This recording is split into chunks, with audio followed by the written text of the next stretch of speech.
Chapter 12 is told by Parker Elias. I kick off Spirit Week by getting arrested. I'm on my way to pick up Grams on Monday morning when this cop pulls me over because my taillight is out. The problem is, this guy is new, and when I show him my provisional license, he thinks it's a fake ID. So he takes me into the police station, and by the time the desk sergeant straightens him out, I'm late for picking up Grams. She's not waiting outside her apartment building, but when I run upstairs and knock at the door, nobody answers. I drive around the neighborhood, and sure enough, there she is, walking along the main drag. I pull up alongside her and lower the window. Grams, where are you going? Get in the truck. She keeps on walking and never even glances in my direction. Way back when she was growing up in Israel a million years ago, her mother taught her never to get into a strange car. She forgot most of everything else, including the grandson, who's supposedly her favorite person. But that stuck. I have to drive half a block ahead, park, get out, and accidentally run into her on the sidewalk. She recognizes me now. In fact, she's really glad to see me, but not half as glad as I am that I found her. She could have gotten on a bus somewhere and be really lost. She still can't come up with my name, though. You look skinny, kiddo. Have you been eating? Sigh. Why can't she just say, "You look skinny, Parker"? "Hey, here's the pickup," I announce in surprise. "Hop in and I'll give you a lift." By the time I drop her off at the senior center, I'm way late. To make things worse, I get stuck behind this giant truck in the driveway of the school. I squint at the sign on the back. At first, it looks sort of like alien rot ant grid, but that can't be right. Then I recognize the logo from the internet. It's Oriental Trading, that website where you can order bulk amounts of things like joke glasses and light up necklaces and party stuff. I honk for them to let me pass, but they're already out of the truck, two big guys. They open the back and start hauling these giant cartons onto the loading bay of the school. There's no writing on the boxes, but there's a picture, so I know exactly what's inside. Vuvuzelas for Spirit Week. Hundreds of them. If they really ordered for every class but us, 1,000. My grip tightens on the wheel. What do I care? If SCS 8 is being left out, it makes no difference to me if they've ordered noisemakers for every man, woman, and child on the planet. Then I think of Mr. Kermit and the way he tried to make the principal change her mind, even though he hates vuvuzelas. Man, the sound of just one drives him bananas. In all these boxes, there must be enough noise power to bring down a herd of elephants. I pull around the truck, thumping over the curb and driving across some of the front lawn to the parking lot. That's against the rules of my license, too, but this is an emergency. I roar into a spot, putting only a tiny scrape on the side mirror of Mrs. Oneonta's Mini Cooper. I jump out and head for the school without even using my bottle of scratch guard. By the time I hit the entrance foyer, I'm flying. I sprint clear across the school, past the gym to room 117. What luck! The other kids are there, but Mr. Kermit hasn't arrived yet.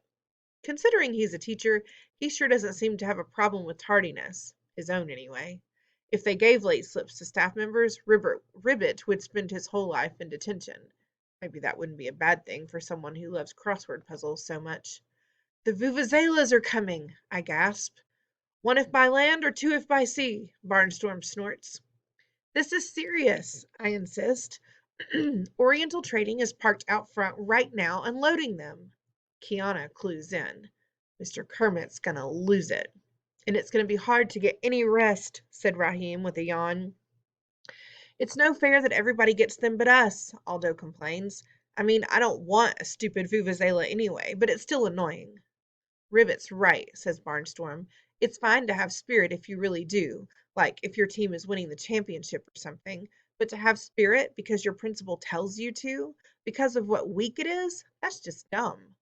What does school spirit have to do with vuvuzelas anyway? I complain. Because they're loud? So are car accidents. I actually think about that a lot. Poor Mr. Kermit, Kiana adds. This is going to be rough for him. I wish there was something we could do to make it better. Maybe there is, Mateo muses. Aldo rolls his eyes. What, we send him on vacation to the Death Star until Spirit Week is over? Of course not. He dismisses this. The Death Star is Star Wars. Mr. Kermit is the Grinch. Grinch isn't real, Kiana explains patiently. But what the Grinch did can be real, Mateo insists. He didn't like Christmas, so we stole it. All of it. All the Christmas stuff in Whoville. Even the Who pudding and the roast beast. Barnstorm's eyes widen. Steal the vuvuzelas? There are like 7 of us, and I'm on crutches. How are we supposed to carry that many vuvuzelas? They're in boxes, I put in. Big ones, but I don't think they're super heavy. At least the Oriental trading guys are having no trouble unloading them. Where do we put them? Aldo demands. In our lockers? Mateo is stuck on the holiday TV special. The Grinch loaded the Who's Christmas stuff on a sled to dump off the top of Mount Crumpet. Too bad there aren't any 10,000-foot cliffs around here. That's when it hits me. Guys, what about the river?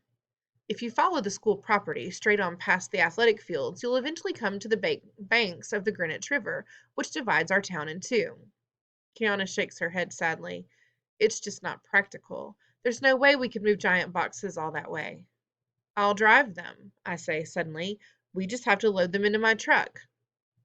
I can't quite describe how I feel.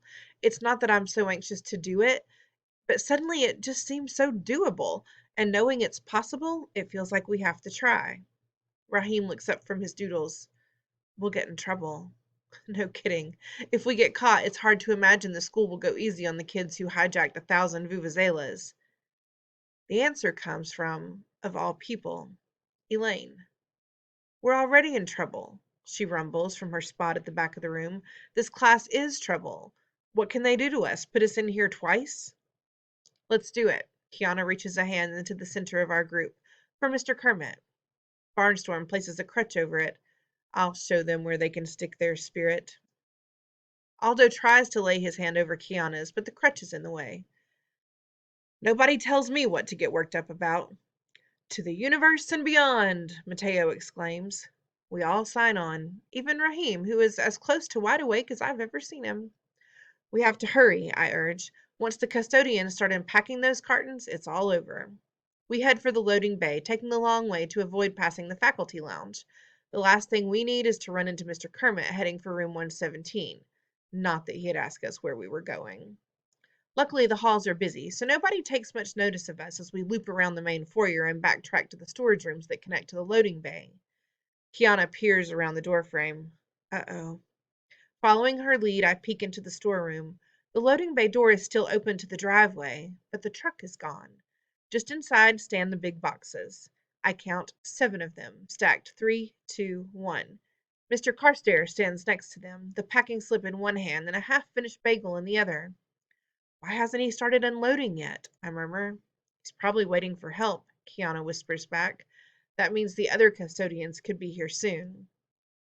Aldo curses under his breath. How are we supposed to get the boxes with Carstairs right there? Mateo has an idea. We need to create a distraction. What distraction? Kiana asks. I can talk to him about the Silmarillion, Mateo volunteers. That's the creation story for the entire mythology of The Hobbit and The Lord of the Rings, and I'll try to get him to walk away. That's the stupidest thing I've ever heard in my life, Barnstorm hisses. We're going to need a better distraction than that. Definitely, deadpans Elaine. She rears up a heavy black boot and brings it down full force on Barnstorm's sneakered foot. The scream could probably drown out all those vuvuzelas put together. It causes a major freak out in the hall. Mr. Carstairs comes running. What he sees is the school's injured sports heroes, on crutches, howling in agony.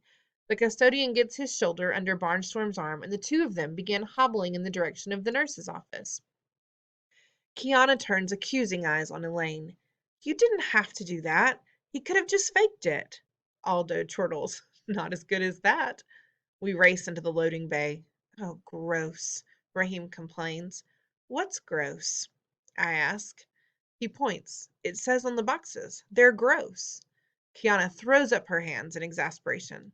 That's not gross. That's one gross. It means there's 144 vuvuzelas in each carton. That makes... Mateo does the calculation in his head. 1,008. I thought we were only getting 1,000. It really seems to bother him. Never mind that. I'll go for the truck. I scramble out of the loading bay and jump the 3 feet down to the pavement. I sprint for the parking lot and leap into the pickup. It takes all the restraint I can muster to keep from stomping on the gas. The last thing we need is for my squealing tires to attract the attention of every adult in the school. Suddenly, my perforated muffler doesn't seem like such a great asset either. It may sound cool, but we're trying for stealth here. I get out and scramble onto the platform to help with the loading. You know, all that stuff about vuvuzelas being light? Well, that goes out the window when you're lifting a box with 144 of them. On the plus side, we've got Elaine who could lift the load and the loading bay with it. Maybe the truck, too. Kiana and Mateo pile in beside me, but Aldo, Raheem, and Elaine have to jog alongside the pickup. I pull around the side of the school and then jump over the curb and start driving slowly along the grass. I glance at the rearview mirror and see Elaine flashing me a thumbs up. I normally try to have as little interaction with her as possible, but right now the gesture gives me heart because I'm pretty scared at this point. Are we crazy? Probably, but that's not the part that bothers me. My main worry is that none of this is covered by my provisional license, and if it gets revoked, who's going to pick up Grams every morning and drive her to the senior center?